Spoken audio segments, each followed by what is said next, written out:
Muito bom dia para você, eu sou Júnior Moreira, este é o Conversa de Redação e comigo aqui para debater os principais temas do dia, jornalistas Eduardo Costa, William Travassos, Edilene Lopes e o empresário e apresentador do Itatiaia Negócios, Leonardo Bortoleto. Olha só, pessoal, a bancada do PL na Câmara dos Deputados diz que vai tentar recorrer contra a decisão da mesa diretora da casa, que cassou os mandatos de Eduardo Bolsonaro e Alexandre Ramagem. A Câmara cumpriu essa decisão, que era do Supremo. Os dois estão nos Estados Unidos. Eduardo só se torna inelegível se ele for condenado pelo STF em outro processo que é réu por causa de tentar atrapalhar investigações sobre o pai, Jair Bolsonaro, na trama golpista. Já a situação do ex-chefe da ABIN é um pouco mais delicada. Condenado a 16 anos de prisão por golpe de Estado, ele é considerado foragido pela Justiça após ir para os Estados Unidos. O Ministério da Justiça deve pedir, inclusive, a extradição de Ramagem. E aí, Edilene Lopes, queria começar com você, porque a gente está falando de dois deputados do PL, né? A gente acordou com uma operação da Polícia Federal, com Sóstenes Cavalcante e Jordi, que também são do PL, alvos de uma operação da Polícia Federal contra desvio de cota parlamentar. Na casa de Sóstenes Cavalcante, a PF apreendeu R$400 mil. É uma operação que olha para desvio de cotas parlamentares, que envolve, inclusive, locadora de veículos, enfim. Uma confusão aí nessa manhã em Brasília, hein, Edilene? Bom dia. Bom dia, Júnior. Bom dia aos amigos debatedores. Bom dia aos ouvintes da Itatiaia. Pois é, a alegação dos parlamentares do Partido Liberal, de vários deles, é que há uma perseguição por parte da Polícia Federal na gestão do presidente Lula contra eles. Mas fato é que existe uma investigação, essa de desvio de verbas, de recursos parlamentares, em que haveria, segundo a investigação, um contrato com alguma empresa, só que a empresa era de fachada e o dinheiro, na verdade, ficaria com esses parlamentares. São dois deputados muito combativos do Partido Liberal, Jordi, muito ativo nas redes sociais, principalmente, e Sóstenes, além de fazer esse papel que é externo, que é falar para o público, ele também tem uma articulação intensa na Câmara dos Deputados. Vamos lembrar que ele é o líder do Partido Liberal no parlamento, pelo menos na Câmara dos Deputados neste momento. Então, são dois parlamentares importantes do PL, alvos dessa investigação. Em relação à Ramagem e Eduardo Bolsonaro, ambos foram cassados por faltas. Eduardo, porque já faltou o número de vezes que era permitido, e Ramagem, porque faltará esse número de vezes, ainda não completou essa cota, mas ele é um condenado pela Justiça, está fora do país, não vai voltar por determinação do Supremo Tribunal Federal, ele não pode voltar a exercer seu mandato, então já cumpriria essas faltas e ambos foram cassados por isso. A grande diferença entre os dois é, Ramagem já é condenado, ou seja, foi cassado e está inelegível, não pode se candidatar novamente. Situação diferente da de Eduardo Bolsonaro, que é investigado pelo Supremo Tribunal Federal, principalmente por obstrução de justiça, ou seja, por atrapalhar o trabalho do judiciário brasileiro, mas ele não foi julgado ainda. Então, ele está elegível. Se Eduardo Bolsonaro quiser concorrer nas eleições de 2026, ele está liberado para fazê-lo. Então, a leitura do PL no momento é que foi errada essa decisão da mesa diretora, que a situação de Ramagem, pelo menos assim como Carla Zambelli, deveria ser submetida ao plenário da casa, e isso não aconteceu. Eles dizem que vão recorrer agora, mas sabem que as chances são mínimas se não forem zero. Ontem à noite eu conversei com Rogério Marinho, senador líder do PL no Senado Federal, e eu perguntei qual que é o plano agora, qual que é a estratégia. Ele me respondeu o seguinte: vencer as eleições de 2026. Ou seja, eles sabem que o enfrentamento com o Supremo Tribunal Federal só pode ser feito com uma bancada forte no Senado, e apesar de usarem os recursos e tudo que podem nesse momento, a grande cartada final será nas eleições.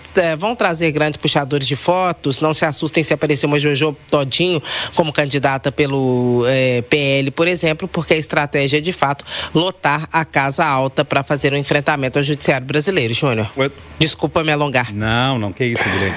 Até porque é importante saber desses detalhes aí de bastidores.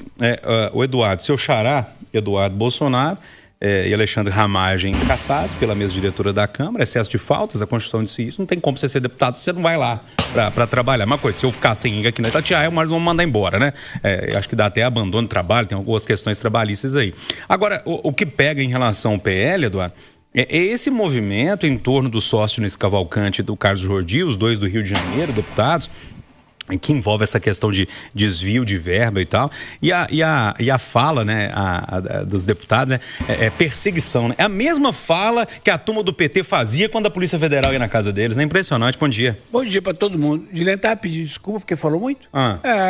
Me aguarde que você vai ver o que quer falar muito. Você já entendeu como é que eu tô hoje, né, Dilene? Eu vou começar falando do sócio, Dilene. Quanto mais vivo, mais eu descubro, ou pelo menos acho, que quem fala demais em Deus vai queimar na profunda dos infernos, sobretudo se misturar Deus e política. O que tem de gente falando em nome de Deus e roubando descaradamente, e armando descaradamente. Como é que é perseguição política ter 400 mil reais em dinheiro em casa, Júlio? Perseguição política. Uhum. Mas vamos falar da cassação. Eu já falei aqui que a melhor definição desse presidente da Câmara, Hugo Mota, que é a definição de todo mundo que senta numa cadeira para a qual não está preparada, ele é cocô na água, sabe, Júlio? Você vê que vai para lá, vem para cá, de acordo com a ondinha que a água faz, ele vai e volta. Então ele teve um momento muito ruim quando ele traiu o governo, aquela história do IOF, lembra? O governo ficou pé da vida com ele. Na sequência, o Supremo ficou pé com ele, com aquele negócio dele inventar aquela sessão lá para fazer aquele acordão e livrar a cara da Zambelli de um lado e do Glauber do outro. O que aconteceu nesse meio tempo? O Flávio Bolsonaro lançou a candidatura, que por sinal já está pegando fogo dentro da direita, tudo da briga. O Centrão falou, não vai não, vamos ter que fazer um freio de arrumação. O Lula entrou em ação.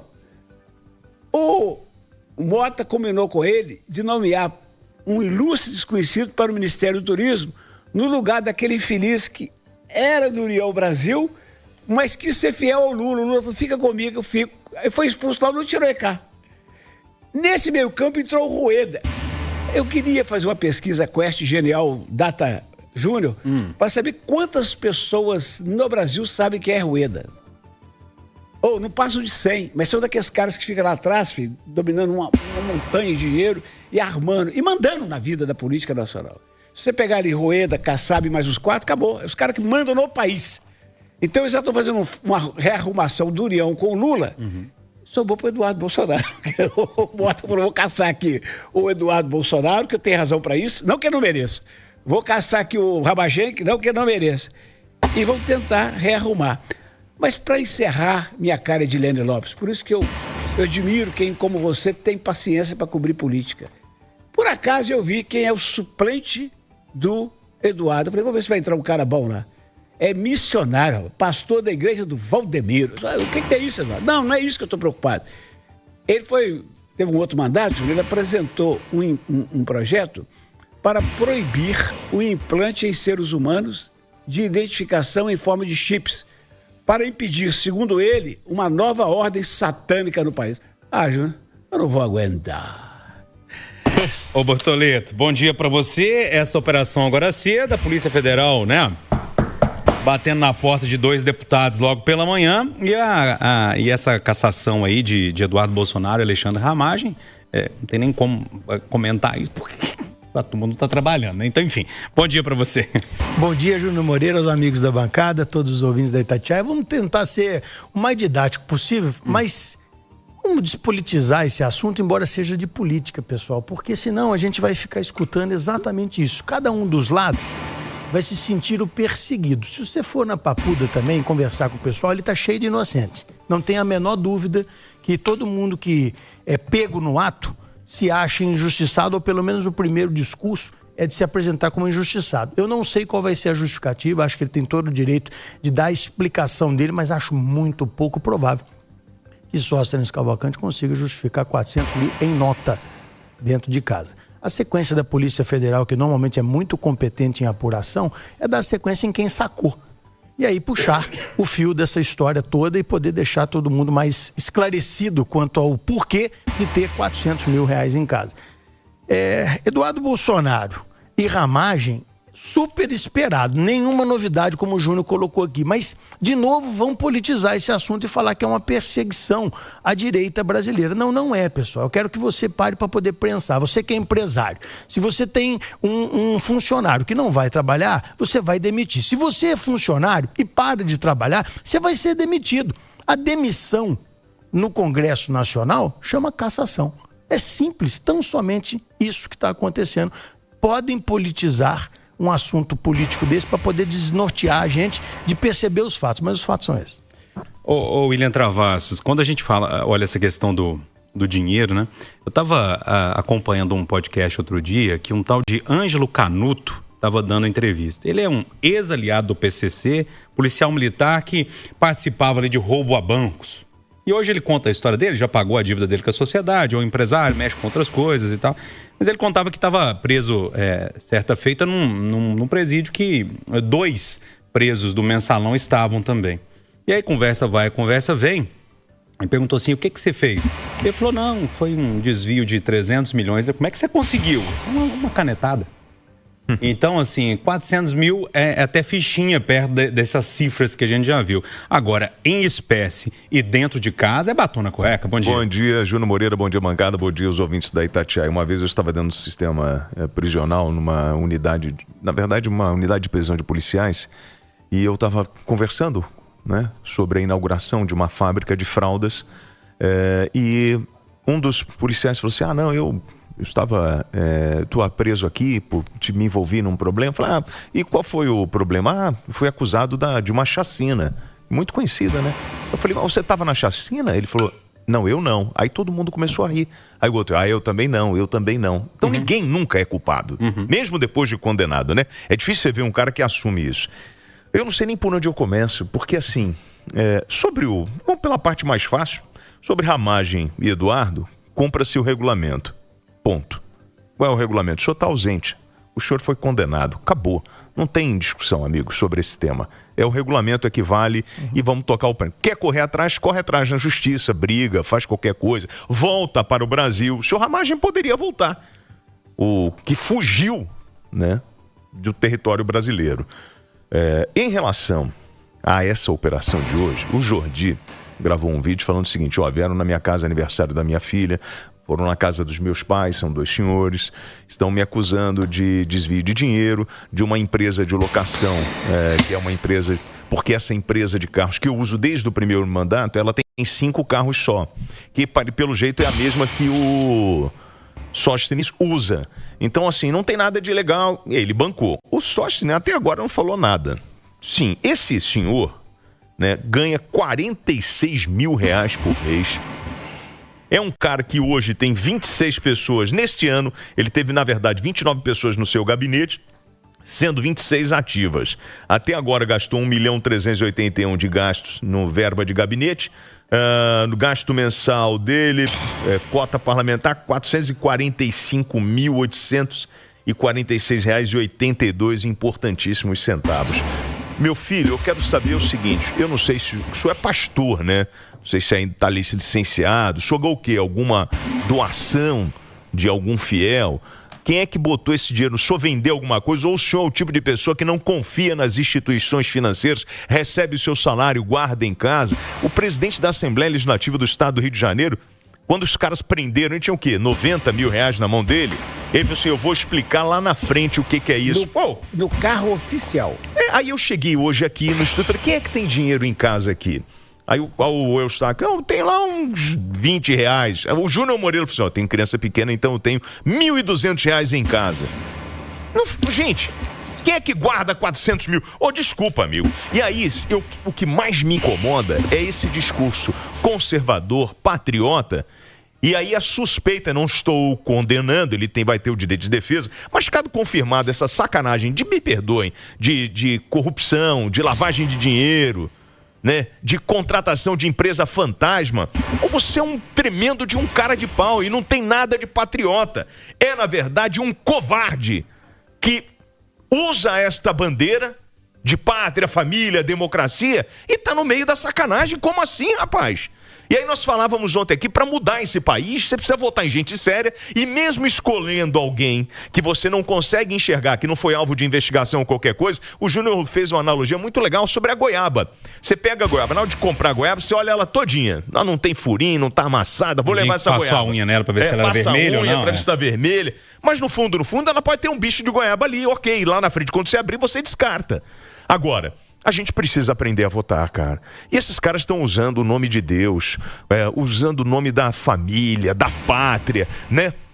Olhando para o pavilhão nacional e defendendo aos quatro ventos o fim da tirania, dizendo que está lutando pela democracia. Me perdoe, amigo. Você tem 400 mil aí na tua casa, sem querer te pré-julgar.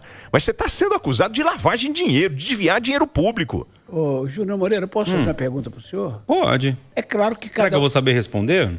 Na batata. É claro que cada um de nós tem um caráter, cada um de nós tem uma história, cada um de nós tem uma consciência e dorme com ela. Sim. Mas você tem dois meninos lindos, que é a Clarinha e o José, meu xará. Sim. Você acha que vale a pena ser um político famoso e ter 10 fazendas, um patrimônio de 50 milhões, se no dia do aniversário da sua filha, a polícia entrar para sua casa dentro e você receber um telefonema de que estão invadindo também a casa dos seus pais lá em Passatempo? Vale a pena? Lógico que não. Eu nunca entendi uma pessoa que vai por esse caminho. Esses caras, gente, eles não são normais. Ô, Júnior, Maquiavel.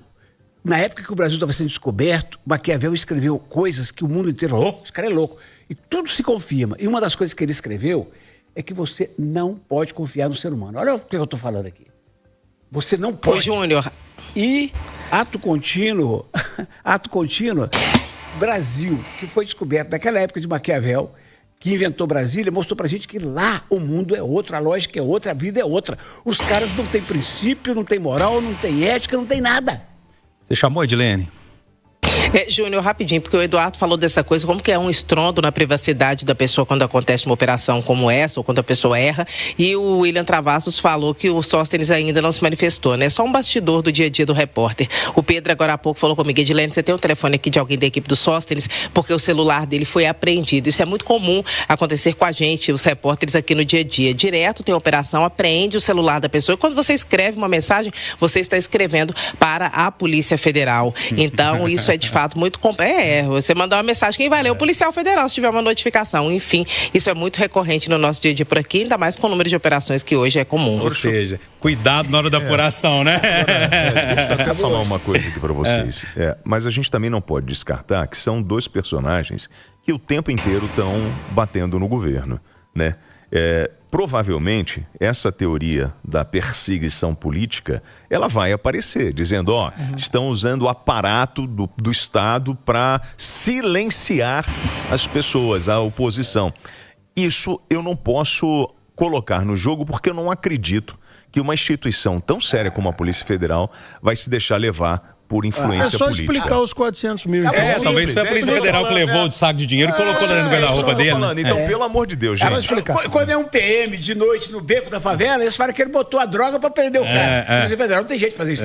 E outra coisa, não tem acordo com corrupto e vagabundo, gente. Tem que expurgar da nossa sociedade o cara que está envolvido em pilantragem. Ponto final, nosso Conversa em Redação, que teve Eduardo Costa, William Travassos, Edilene Lopes e Leonardo Bortoleto.